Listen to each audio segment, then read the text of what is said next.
本期内容有些敏感，搞不好就没了。最近网易正在整合各地区公司项目负责人，广州那边很多制作人都离职了，这就让我有些疑问：这些人走，难道是因为项目没有做出成绩不赚钱吗？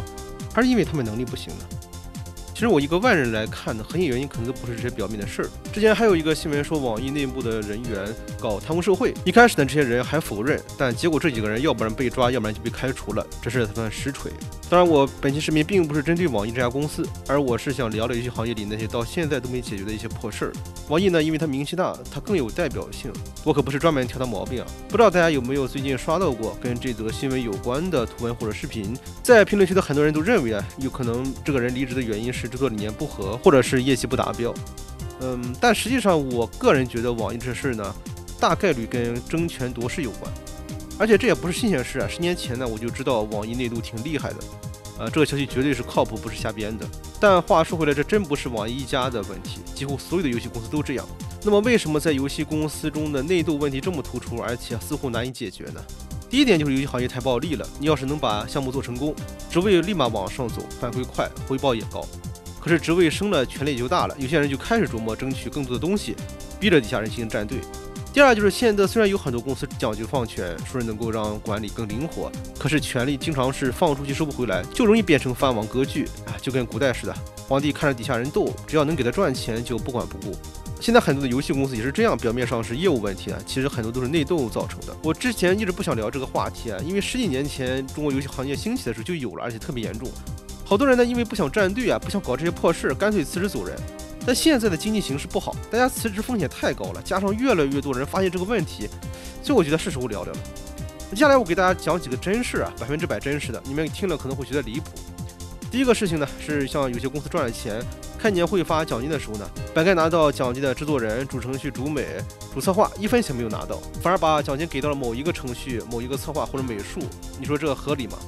核心人员没有奖励，随便一个策划或者是关系户拿到了，简直没有任何天理。第二是有的公司呢，一开始是3个创始人搞起来的，他们做了一个项目成功了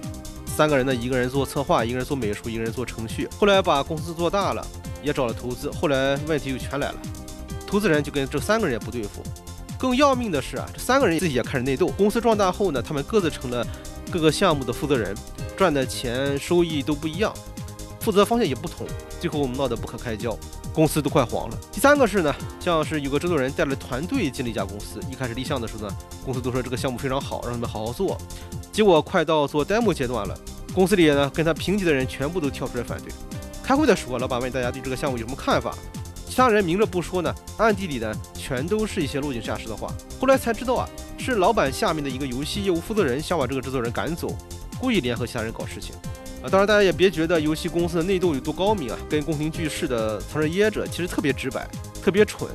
要是写成小说呢，读者都得吐槽这剧情也太假了，但现实就是这么离谱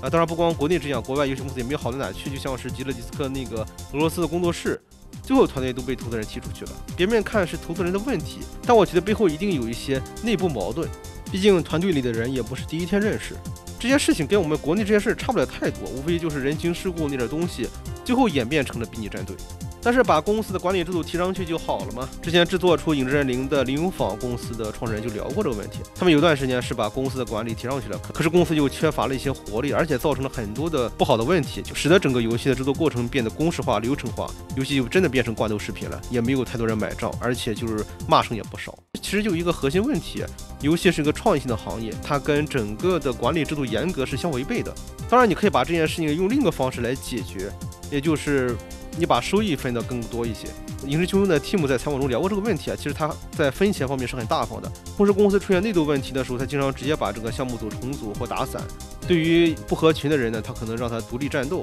但游戏行业不太适用把一个人单独拎出去，因为游戏行业还是需要很多人通力合作的。其实游戏行业内部这类的事情比比皆是啊，就不胜数啊。我只是举了3个例子